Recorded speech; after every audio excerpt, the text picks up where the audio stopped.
29 जनवरी 2024 को दिल्ली सरकार, अरविंद केजरीवाल जी की सरकार ने अपने कैबिनेट में एक नई सोलर पॉलिसी पास की। इस सोलर पॉलिसी को देश की शायद सबसे बेहतरीन और प्रोग्रेसिव पॉलिसी के तौर पे सराहा गया। यह एक ऐसी पॉलिसी है जो दिल्ली में रहने वाले 400 यूनिट से ज्यादा बिजली कंज्यूम करने वालों को भी जीरो बिजली का बिल मिल सके, इसका प्रावधान करती है। अभी तक दिल्ली में दिल्ली सरकार 200 यूनिट तक बिजली फ्री देती है, 200 से 400 यूनिट पे 50% सब्सिडी देती है। लेकिन यह पहली बार एक ऐसी पॉलिसी आई जिसके माध्यम से 400 यूनिट से ज्यादा बिजली प्रयोग करने वालों का भी बिजली बिल जीरो हो सकता था। तो स्वाभाविक बात थी कि दिल्ली के लोगों ने इसका स्वागत किया, इसके प्रति बहुत उत्साह बना। जब से मुख्यमंत्री जी ने इसको अनाउंस किया, उसी दिन से हमें फोन आने लगे, व्हाट्सएप आने लगे दिल्ली के अलग अलग हिस्सों से कि हम कब से इस पॉलिसी के तहत सोलर पैनल लगवा सकते हैं। जो एक दूसरा महत्वपूर्ण प्रावधान इस पॉलिसी का था वो ये था कि सोलर पॉलिसी के हर यूनिट को जनरेट करने पर जो अपने घर पे सोलर रूफटॉप लगाएगा उसको सरकार बिजली बनाने के पैसे देगी। दैट मीन्स कि अगर मेरे घर के छत पर सोलर प्लांट लगता है, मैं जितनी बिजली जनरेट करती हूं मुझे फ्री तो मिलेगी, लेकिन उसके अलावा सरकार इस सोलर पावर जनरेशन के लिए मुझे अलग से पैसे देगी। 3 किलोवाट तक की बिजली के लिए 3 रुपए यूनिट इंसेंटिव दिया जाएगा सरकार से, और 3 किलोवाट से 10 किलोवाट तक 2 रुपए प्रति यूनिट का इंसेंटिव दिया जाएगा। तो ना सिर्फ मेरा बिजली का बिल जीरो आएगा, मैं सोलर पावर प्लांट के माध्यम से, रूफटॉप सोलर पावर प्लांट के माध्यम से पैसे कमा भी सकती। ये इतनी एम्बिशियस सोलर पॉलिसी है कि दिल्ली के बढ़ते हुए इलेक्ट्रिसिटी कंजम्पशन के बावजूद इस सोलर पॉलिसी के माध्यम से हमारा ये टारगेट है कि 2027 तक दिल्ली में इस्तेमाल होने वाली 20% बिजली सोलर एनर्जी के माध्यम से आएगी, जो शायद मेरे ख्याल से किसी भी राज्य से ज्यादा होगा। 29 जनवरी को इस पॉलिसी को कैबिनेट द्वारा पास किया गया। उसके 2-1 दिन बाद एक ऑफिशियल नोटिफिकेशन कैबिनेट के डिसीजन का आया। फिर पावर डिपार्टमेंट ने इस फाइल को एलजी साहब के पास भेजा। यह बहुत दुख की बात है कि एलजी साहब द्वारा इतनी बेहतरीन सोलर पॉलिसी जो दिल्ली के लोगों को फायदा देगी, जो पर्यावरण को फायदा देगी, जो प्रदूषण को कम करेगी, एलजी साहब सबसे पहले तो इस फाइल को लेके बैठ गए। उन्होंने कई दिन तक इस फाइल को वापस ही नहीं भेजा। फिर इस मुद्दे को पावर डिपार्टमेंट ने एलजी ऑफिस से परस्यू किया। मैंने व्यक्तिगत तौर पर एलजी ऑफिस से बात कर करके कई बार यह सवाल पूछा कि सोलर पॉलिसी की फाइल कब वापस आएगी, क्योंकि हमें सोलर पॉलिसी को नोटिफाई करना है। हमारे इतने परस्यू करने के बाद जब एलजी साहब इस फाइल को और रोक नहीं पाए तो उन्होंने ऊल जलूल सवाल लगाकर इस फाइल को वापस भेज दिया। यह ऊल जलूल सवाल लगाने से, ये ऑब्जेक्शन लगाने से क्या होता है, इस ऑब्जेक्शन का मतलब क्या होता है, आप इस बात को समझिए कि अब जब अनेकों सवाल के साथ फाइल वापस आएगी, जब ऑब्जेक्शन के साथ फाइल वापस आएगी, तो वो एक अफसर से दूसरे अफसर के पास जाएगी, दूसरे अफसर से तीसरे अफसर के पास जाएगी, तीसरे अफसर से चौथे अफसर के पास जाएगी, और ये फाइल घूमती रह जाएगी।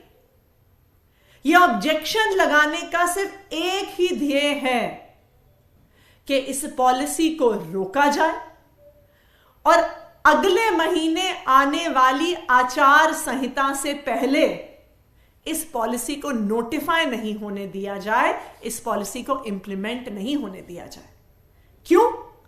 क्योंकि अगर ये सोलर पॉलिसी नोटिफाई हो जाती है और अगर ये सोलर पॉलिसी इंप्लीमेंट हो जाती है तो दिल्ली वालों को इससे फायदा होगा। दिल्ली वाले अरविंद केजरीवाल की सरकार से खुश होंगे, उनके पॉलिसीज से खुश होंगे, उनको वोट डालेंगे। तो आज एलजी साहब इस शहर की, इस राज्य की सबसे बड़े संवैधानिक पद पे बैठे होने के बावजूद अपनी पद की गरिमा को भूलकर आज भारतीय जनता पार्टी की तरफ से बैटिंग कर रहे हैं। आज वो भारतीय जनता पार्टी को चुनाव में वोट दिलवाने के लिए आज वो अब हर संभव प्रयास कर रहे हैं। मैं आप सबके माध्यम से एलजी साहब से ये निवेदन करना चाहूंगी कि दिल्ली सोलर पॉलिसी एक बहुत शानदार पॉलिसी है। उससे ना सिर्फ दिल्ली वालों को फायदा होगा बल्कि उससे दिल्ली में पोल्यूशन रोकने से आग्रह है कि इस सोलर पॉलिसी पे राजनीति ना करें, इस सोलर पॉलिसी को रोकने का प्रयास ना करें, इस सोलर पॉलिसी को डिले करने का प्रयास ना करें। यह सोलर पॉलिसी दिल्ली वालों के हक में है और दिल्ली के एलजी होने के नाते, दिल्ली के गार्जियन होने के नाते ये उनकी भी जिम्मेदारी है, ये उनकी मॉरल रिस्पॉन्सिबिलिटी है कि वो दिल्ली वालों की हक की पॉलिसीज को पास करें। Thank you. मैम, क्या एलजी पूछ तो सकती है, अगर कुछ उनके मन में सवाल है पूछ तो सकती है। इससे पहले भी तो उन्होंने सवाल पूछे हैं, तो इस बार क्या कुछ या समय ज्यादा लगा है, क्या कुछ नया हुआ इस बार? दूसरा सवाल इसमें यह है कि उन्होंने कहा कि इसमें पॉलिसी में ऐसा प्रावधान है कि इससे दूसरे लोगों को फायदा होगा। रेस्को प्रावधान की बात उन्होंने कही जिससे बिजली कंपनियों को फायदा होगा। ये कुछ निजी कंपनियों को फायदा। ये रेस्को प्रावधान क्या है, अगर आप फिर दोनों को बता दीजिए। देखिए, सबसे पहली बात आप इस बात को समझिए, ये निर्णय कैबिनेट के द्वारा 29 जनवरी को हुआ। आज इस निर्णय को हुए तकरीबन 1 महीना हो गया। ये फाइल कम से कम 2 हफ्ते से एलजी साहब के ऑफिस में पड़ी है। अगर उन्हें से कोई सवाल पूछना होता, वो रोज रोज दिल्ली सरकार के अफसरों को अपने ऑफिस में बिठाए रहते हैं। अगर उन्हें सिर्फ कोई सवाल पूछना होता, कोई क्लैरिफिकेशन लेना होता तो वो अफसरों से पूछ सकते थे, वो मुझसे पूछ सकते थे। वो इतने दिन फाइल क्यों लेकर बैठे? अब जब आचार संहिता कुछ ही दिन में लगने वाली है तो अनेकों सवाल और अनेकों ऑब्जेक्शन लगाकर फाइल को वापस भेजना इतनी लेट सिर्फ एक चीज को दर्शाता है कि आचार संहिता लगने से पहले इस पॉलिसी को इंप्लीमेंट होने से वो रोकना चाहते हैं। वरना इतने दिन तक फाइल क्यों लेकर बैठे? उन्होंने हमसे बुलाया क्यों नहीं? अफसरों को बुलाया क्यों नहीं?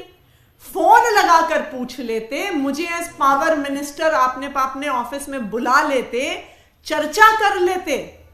लेकिन इस मौके पर फाइल को वापस भेजना सिर्फ और सिर्फ आचार संहिता से पहले सोलर पॉलिसी को रोकने का प्रयास है। दूसरी बात, जो आपने बात कही कि वो निजी कंपनियों को फायदा पहुंचाना चाहते हैं, ये उन्होंने फाइल पर नहीं लिखी है, ये उन्होंने मीडिया में प्लांट करी है।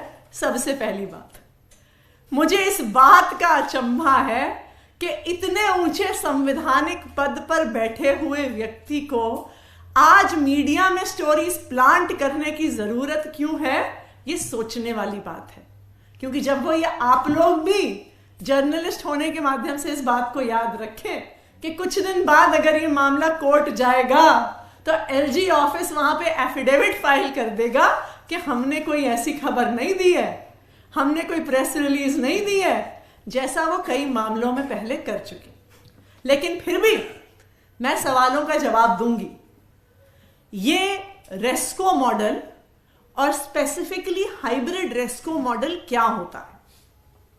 देखिए, सोलर पॉलिसी जब हम लेके आते हैं, सोलर पॉलिसी, तो हमने ऐसा पाया है कि जो सबसे बड़ा ऑब्स्टिकल या रोड ब्लॉक होता है लोगों को सोलर पैनल लगवाने में, सोलर प्लांट अपने रूफटॉप पे लगाने में, वो होता है उसका अपफ्रंट कैपिटल इन्वेस्टमेंट। कि सोलर जो आपके पैनल्स हैं उसको लगाने में आपका शुरू में लाखों रुपए का खर्चा आ जाता है, डिपेंडिंग अपॉन आप कितने यूनिट का, कितने किलोवाट का प्लांट लगा रहे हैं। हालांकि दिल्ली सरकार भी इसमें कुछ सब्सिडी दे रही है, केंद्र सरकार भी इस कैपिटल इन्वेस्टमेंट के लिए सब्सिडी दे रही है अपनी सोलर पॉलिसी के तहत, लेकिन फिर भी एक अपफ्रंट इन्वेस्टमेंट करने में कई बार लोग हिचकिचाते हैं।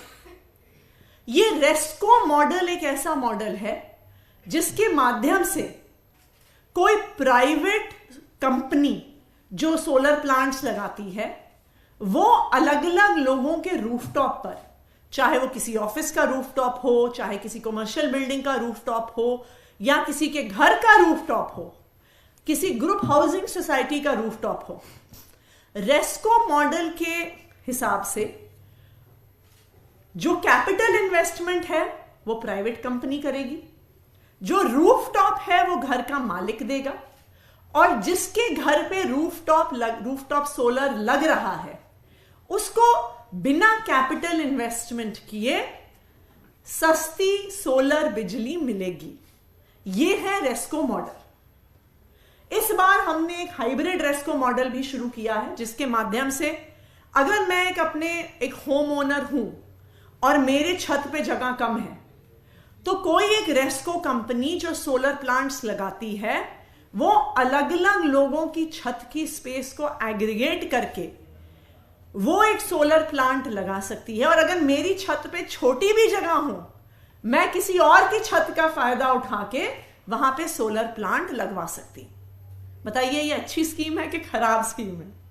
ये स्वाभाविक बात है कि ये बहुत ही अच्छी स्कीम है कि जो अपफ्रंट पैसा नहीं भी लगाना चाहता, जिसके छत पर भी जगह नहीं है सोलर पैनल लगाने की, उसको भी इस रेस्को मॉडल के माध्यम से और इस हाइब्रिड रेस्को मॉडल के माध्यम से सोलर बिजली इस्तेमाल करने की अपॉर्चुनिटी मिलेगी। इस शहर के पर्यावरण को बचाने की अपॉर्चुनिटी मिलेगी, इस शहर में प्रदूषण कम करने की अपॉर्चुनिटी मिलेगी। तो ये ऑब्वियस बात है कि ऐसी पॉलिसी पर कोई इनकार नहीं कर सकता है, लेकिन इस पर सवाल उठाना सिर्फ और सिर्फ इस पॉलिसी को आचार संहिता से पहले रोकने का प्रयास है। मैम एक सवाल है, आगे क्या करेंगे आप? मैम सवाल है आपसे कि इससे थोड़ा इससे हटकर है, भारतीय ये बताया जा रहा है कि CAA लेके आ सकती है केंद्र सरकार, वो भी मार्च के पहले ही हफ्ते में, और उसके लिए चुनाव से पहले नई नई घोषणा कर रही है, अपने विपक्ष पे हमले कर रही है, विधायक खरीदने का प्रयास कर रही है, डिफेक्शन का प्रयास कर रही है। ये सारे लक्षण 400 पार वाली पार्टी के तो नहीं है। ये सारे लक्षण दिखा रहे हैं कि मोदी जी को इंडिया अलायंस से डर लग रहा है। ये सारे लक्षण दिखा रहे हैं कि मोदी जी को पता है कि देश की जनता महंगाई से परेशान है, कि मोदी जी को पता है कि देश की जनता बढ़ती हुई बेरोजगारी से परेशान है, और उनको ये दिख रहा है कि भारतीय जनता पार्टी को इस बार उतना वोट नहीं पड़ने वाला। इसलिए वो चुनाव से पहले हर संभव प्रयास कर रही है कि किसी ना किसी तरीके से अपनी मेजॉरिटी लेकर आए।